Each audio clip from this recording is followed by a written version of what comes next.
Bienvenue aux archives de l'Académie des sciences. Alors, c'est ici que je vais présenter les deux confrères, il y aura David Darcos et puis Claire Mathieu, et j'ai trois questions à leur poser. Alors on va causer. Vous allez causer, vous allez répondre à mes questions délicates. Bonjour à tous et bienvenue aux archives de l'Académie des sciences. L'Académie des sciences a été, comme beaucoup de monde, très désolé de voir que tant de jeunes ont été désœuvrés, n'ont pas eu accès à l'école pendant quelques mois. Alors nous avons décidé de lancer une opération que nous appelons « Cet été avec la science ». L'idée, c'est pas de faire des devoirs de vacances, c'est pas de faire des choses compliquées, c'est d'attirer les jeunes à travers les formateurs, dans les colonies de vacances, centres aérés, etc. Alors dans les jours qui viennent, nous allons mettre sur le site internet de l'Académie des sciences, académie-sciences.fr, nous allons mettre du matériel pédagogique autour de trois thèmes, trois modules comme nous disons, pour que les formateurs puissent piocher du contenu pédagogique, ludique, agréable et facile d'utilisation. Et pour illustrer ce matériel pédagogique, eh bien, nous allons filmer quelques petites vidéos très courtes, comme celle d'aujourd'hui, avec des membres de l'Académie des sciences et des membres de l'Institut, pour donner une petite cerise sur le gâteau, un regard un peu différent. Donc il y a trois thèmes principaux pour ces modules. Le premier s'appelle « Une épidémie à comprendre », le deuxième s'appelle « Le climat de la Terre » et le troisième, celui qui nous intéresse aujourd'hui, s'appelle « Le suivi numérique, comment fonctionne Stop Covid ». Alors nos deux invités, je vais vous les présenter, je vais commencer par Claire Mathieu. Claire Mathieu qui est une membre de l'Académie des sciences, c'est une informaticienne, j'ai envie de dire une informaticienne sociale, puisqu'elle a beaucoup travaillé à l'utilisation des logiciels à rôle social, comme par exemple, elle est en partie responsable de Parcoursup, n'est-ce pas? Oui. Et Xavier Darcos, qui est chancelier de l'Institut. Pour ceux qui ne le sauraient pas, l'Institut regroupe les 5 académies, donc c'est notre chef à tous. Et Xavier est par ailleurs membre de l'Académie française et de l'Académie des sciences morales et politiques. Voilà, alors je leur ai préparé 3 petites questions, mais rassurez-vous, j'ai déjà prévenu, ils connaissent les questions que je vais poser, ce qui va simplifier, j'espère, le travail. Alors je commence par la première.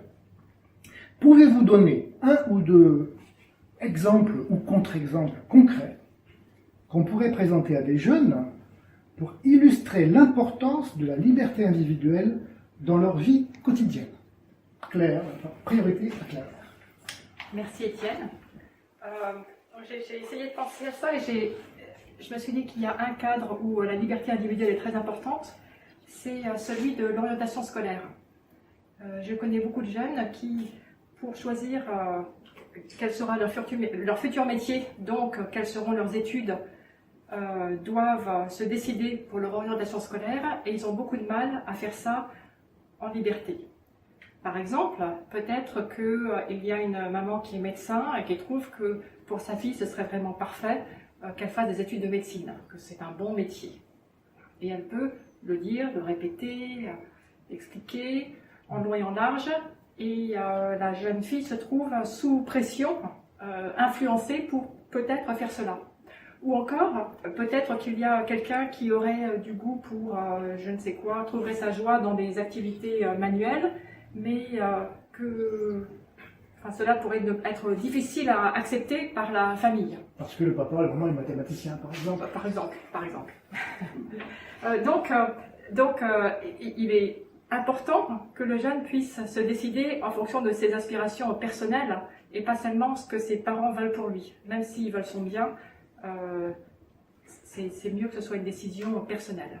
Et puis en fait, même si les parents n'interviennent pas, en creux, ils peuvent aussi avoir une influence prédominante, c'est-à-dire que peut-être que le jeune garçon ou la jeune fille ne s'imaginerait même pas faire des études parce que il pense que, à cause du milieu d'où il vient, peut-être qu'il est d'origine trop modeste pour pouvoir penser, avoir l'ambition de devenir, disons, médecin. Voilà. Et donc pour ça, c'est important qu'il puisse prendre un peu de recul, se dégager du milieu où il a grandi pour essayer de discerner ce qui, pour lui, pourrait être le plus intéressant. Et pour ça, Et pour ça, eh bien, Internet peut être intéressant pour ouvrir ses horizons, lui permettre de prendre un peu de recul et donc de discerner de façon plus intelligente. Merci Claire. Alors on va passer à Xavier. Xavier qui, comme vous le savez peut-être, a été ministre de l'Éducation nationale. Et donc il connaît bien ces problèmes d'orientation. Xavier. Alors nous ne sommes pas concertés, mais j'avais un exemple presque comparable. Donc il faut que je fasse un petit peu évoluer ma pensée. Non, je crois surtout que ce qu'il faut dire aux jeunes à propos de la liberté, c'est que ce n'est pas un point de départ, c'est un point d'arrivée. Et que ce point d'arrivée, il n'est pas toujours perçu. Lorsqu'on fait des études, lorsqu'on est soumis à des contraintes, lorsqu'on est obligé de passer par des examens, par des moments de contrôle, on a le sentiment que notre liberté est un peu gênée. Mais tout au contraire, elle est en train de se construire. Et c'est par ces contraintes, notamment scolaires, mais pas seulement, sociales, que petit à petit, on va construire sa liberté. Et comme il a été dit juste avant moi, je crois que ce qui est très important, c'est que du coup, ces étapes de connaissance permettent d'identifier librement ce que l'on maîtrise, ce qui vous intéresse, les projets qui vous sont propres, sans considérer que c'est à d'autres qu'à soi-même qu'il faut les demander. Alors ça exige, je le répète, pour être libre, c'est très compliqué. Ça exige un peu de contrainte sur soi-même, ça oblige à les vérifier, ça oblige à ne pas croire ce qu'on vous dit, ça oblige à ne pas se laisser influencer à tout prix, ça oblige à aller chercher par soi-même. Et de ce point de vue-là, les jeunes d'aujourd'hui ont beaucoup de chance parce qu'ils sont des maîtres de l'art de chercher sur Internet, et s'ils maîtrisent bien cet outil, ils trouveront les objets de connaissance dont ils auront besoin pour être maîtres de leur destin. Alors j'en viens à ma deuxième question, qui est une question un peu piège quand même. Hein. Voici la question. Vous connaissez bien sûr la phrase « Si c'est gratuit, c'est vous le produit ».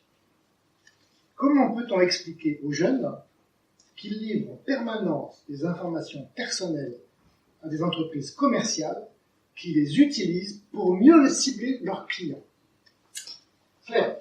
Merci pour cette question. Imagine que tu parles à ton meilleur ami. Tu lui racontes toutes sortes de choses sur toi. Tes goûts, ta vie, tes souvenirs, tes rêves. Et ça fait plaisir. Et puis un jour, vous vous brouillez. Qu'est-ce qui va se passer? Il y a plusieurs risques. Ton ami qui peut-être est devenu ton ennemi risque d'aller raconter ça à tout le monde. Et surtout, comme il te connaît bien, il risque de choisir ce qui pourrait te blesser pour te faire du mal. Ou encore, s'il veut t'amener à faire quelque chose, comme il te connaît bien, il sait par où te prendre, il peut te manipuler pour t'amener là où il veut. Alors qu'est-ce que ça veut dire? Qu'il faut être très réservé, qu'il ne faut pas raconter tous ses secrets à ses amis, qu'il faut toujours avoir une garde? Non, ça c'est pas vrai. Ça c'est pas vrai parce que nos amis, on leur fait confiance, parce qu'ils nous veulent du bien. Alors maintenant, prenons une entreprise commerciale. Elle va nous dire, permettez-nous de mieux vous connaître pour mieux vous servir. On va répondre à des questionnaires, et après, ça lui permettra de fabriquer des produits qui répondent mieux à nos besoins, dit-elle. En fait, est-ce qu'elle veut vraiment notre bien? Absolument pas, ça lui est égal. Ça lui est indifférent. L'objectif de base d'une entreprise commerciale, c'est de gagner de l'argent. Et donc pour cela, elle va essayer peut-être de nous vendre quelque chose qui nous convient, mais c'est accessoire.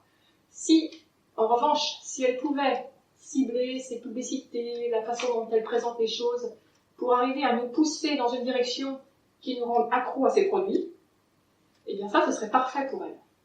Et nous, qu'est-ce qui se passerait? Nous, on se retrouverait manipulés sans même se rendre compte. On serait amené à petit à petit prendre l'habitude d'acheter ce qui nous est présenté, et on se retrouverait avec un degré de liberté diminué à cause du fait qu'on est devenu accro.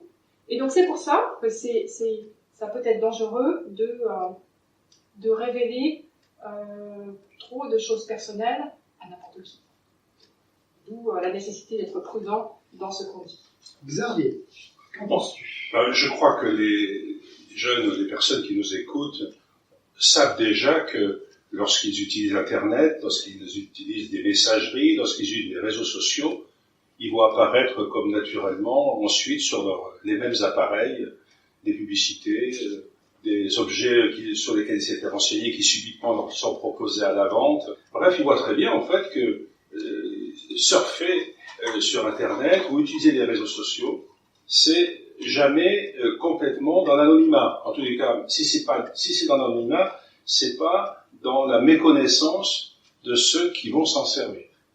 Et donc, on pourra conclure que chaque fois que nous utilisons Internet et que nous donnons des informations sur nous-mêmes, sur ce que nous voulons savoir, sur ce que nous voudrions acheter, sur ce que nous sommes, nous nourrissons des logiciels, des algorithmes qui permettront de favoriser des produits qui pourraient nous tenter. Ce phénomène est tellement connu que tout le monde sait qu'aujourd'hui, il y a des dispositifs extrêmement complexes de machines, d'énormes machines, qui permettent de tourner sans arrêt en récupérant des occurrences, des mots qui ont été dit plusieurs fois, quand, par qui, à quelle tranche d'âge, à quel endroit, et petit à petit construire comme ça des systèmes de repérage qui permettront ensuite, comme il vient d'être dit si clairement, des opérations de séduction commerciale. Mais ce qu'il faut ajouter, je crois que nous en sommes tous conscients, c'est que ce phénomène-là, ce n'est pas seulement un phénomène commercial, c'est pas seulement quelque chose qui va être utilisé contre nous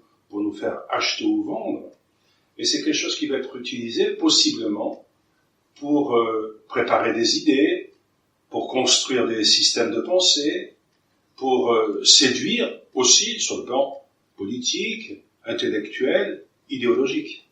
Et ce risque-là, qui paraissait la science-fiction il y a encore quelques années, semble aujourd'hui se dessiner.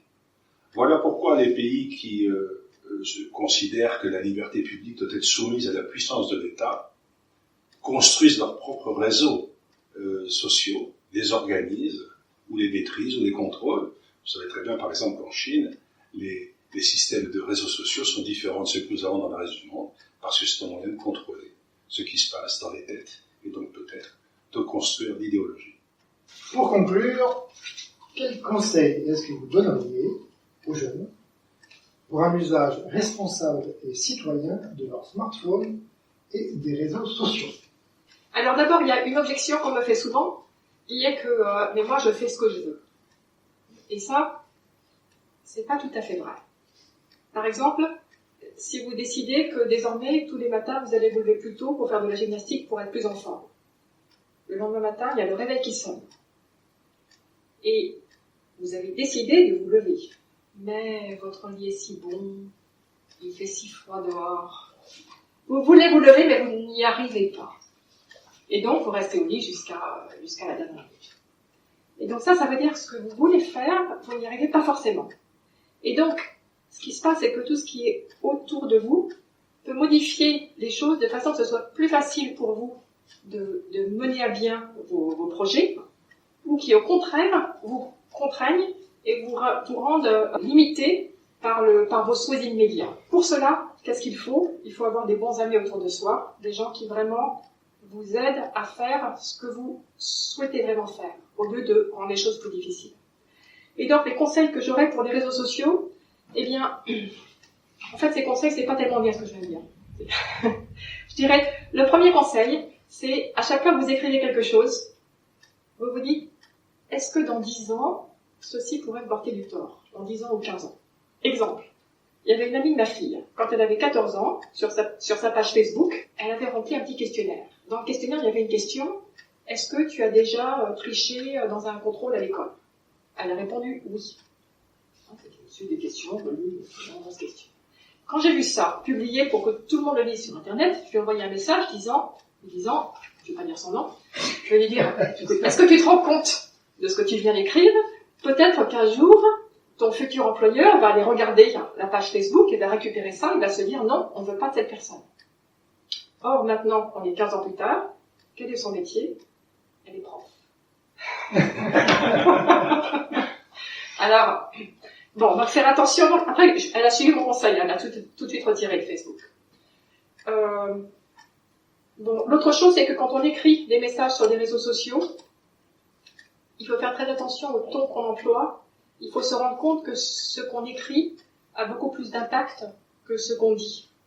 Donc, dès qu'on aborde un sujet sensible, qu'on envoie à quelqu'un, on ne sait pas de quelle humeur il va être quand il va recevoir le message. quand on est face à face, là je vois de quelle humeur est Étienne, à peu près. De bonne humeur. Excellent, toujours. Si je lui parle au téléphone, à partir de sa voix, je peux deviner. Mais quand j'envoie un message, un SMS, n'importe quoi, je ne sais pas du tout dans quelle humeur il sera quand il va le lire. Si ça se trouve, il va mal le prendre. Et en plus, comme c'est écrit, il va pouvoir le lire et le relire et le ressasser toute la journée, toute la nuit. Et après, ce sera horrible. Donc, ce qu'on écrit, c'est vraiment difficile. Dès qu'il y a quelque chose de délicat, il ne faut pas l'écrire, il faut passer par la présence. Xavier. Oui, on disait autrefois que les mots sont volants et que l'écriture reste. C'est exactement ce qui vient d'être montré. Et je crois en effet que le grand danger d'être tout le temps en train de communiquer, de jouer sur des informations dérisoires, personnelles, constantes, faites très vite, fait toujours oublier à ceux qui communiquent que tout ce qui est dit là n'est pas de l'oral. Ils ont l'impression que c'est un dialogue entre jeunes, par exemple. On se répond. Mais non, c'est pas de l'oral, c'est de l'écrit. Et les écrits restent. Et la deuxième idée qu'on défendait toujours, c'est que tout pourra être utilisé contre vous. Quand vous êtes à l'oral, les choses passent, elles s'oublient. Quand elles sont écrites, quiconque voudra être malveillant trouvera toujours la petite phrase en trop, la formule inutile, la photo aussi très dangereuse. Combien de personnalités ont été très très imprudentes dans leur vie intime, ont mis des photos, les ont exposées, qui ont été ensuite utilisées, y compris sur des plans sur lesquels je n'assiste pas, mais certainement les gens comprennent de quoi je parle. Donc il y a tout cela. C'est la première chose que je voudrais dire, parce qu'au fond on retrouve avec le problème du smartphone ou de l'ensemble des réseaux sociaux par lesquels on communique, on retrouve ces vérités éternelles, au fond, que il faut faire attention à ce qu'on écrit beaucoup plus qu'à ce que l'on dit. La deuxième chose que je dirais, c'est que dans l'échange par réseau numérisé, par l'informatique, il y a toujours cette impression que tout ce que l'on reçoit fait partie, au fond, d'une vérité commune. Or, dans ces vérités communes, il y a aussi du virtuel. Il y a des images qui ont été reconstituées, il y a des citations, il y a ce qu'on appelle aujourd'hui des mèmes, c'est-à-dire des transformations d'images, etc. Et donc, petit à petit, la frontière entre le virtuel et le réel se perd un peu de vue. Or, la raison ne peut pas fonctionner, l'esprit ne peut pas fonctionner s'il ne sait pas ce qui est de l'ordre du vrai et de ce qui est de l'ordre du faux. On a toujours cette frontière entre les deux, soit par la dérision, soit par le jeu d'images, soit par le jeu d'icônes. Donc, on est dans une sorte de flou où les frontières sont perdues. Et je pense que ça, c'est extrêmement dangereux. Et puis, la troisième chose, je dirais, qui est d'évidence, c'est que quels sont les souvenirs que nous avons avec les gens que nous aimons? Ce sont des souvenirs de leur présence. C'est pas les messages qu'ils nous envoient. En fait, il faut se rappeler que s'intéresser à autrui, c'est d'abord être avec lui, plutôt que passer ses nuits sous les draps à s'envoyer des textos. Merci pour cette conclusion. Xavier, est-ce que tu as un compte Twitter? Bien, non, je l'ai fermé. Ah, tu l'as fermé. Je l'ai fermé. Et toi, Claire, tu l'utilises beaucoup? Pas mal. Pas mal. Pas mal. Eh bien, merci beaucoup, c'était très intéressant. Merci à tous. Au revoir.